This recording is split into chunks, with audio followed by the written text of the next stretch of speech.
When you go against Empire, against a war machine, you have to win every single time. Pirate Black Bart knew this. Just as the Romans could always muster another legion, the British Empire could always send more ships. A short life but a merry one, he said. His hunter, Chaloner Ogle, racked up an astounding over 100% casualty count, replacing dead sailors stop after stop. Always more ships and always more men. On land, trader John Conny understood these power relationships and expertly leveraged them to keep European factions at bay, until in the end he lost as well. There's always another West African faction to arm and point after the enemies of Empire. This is all very exciting and full of thrills, and I bet it would make a great pulp-pop history book. But what elevates Pirates of the Slave Trade is Dr. Sutton's ability to contextualize all this action within the changing structures that surrounded these men.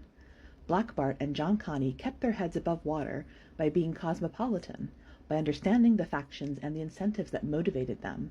The ages of piracy and free African traders were closing, and it is fascinating to learn how these men leveraged everything imaginable to keep going, every scrap of intel and rumor, every banked favor and trust from allies, and brutal displays of force.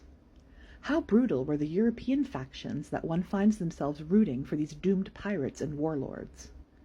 Black Bart and John Conny were, forgive me this, problematic faves. Conny was a warlord, but hadn't the Europeans annihilated, directly and indirectly, non-martial factions in the region? Black Bart was a pirate, but hadn't the brutality of the slave trade produced the maltreated, prospectless sailors that crewed his fleet?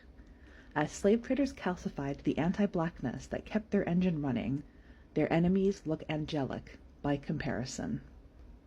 In the end, when one compares this very well-sourced and grounded text with both fictionalized depictions of the golden age of piracy and very embellished contemporary accounts, it's hard to not think to modern day. Today, employer wage theft outclasses retail theft significantly, just as the crimes of the slave trade were many orders of magnitude worse than those of the pirates. But just as Empire had its Nathaniel Mists to record the real and imagined evils of their enemies, Capital produces piles of journalism on shoplifting gangs and ignores its own crimes. The victors write history, but thanks to books like Pirates of the Slave Trade, we can enjoy a more objective view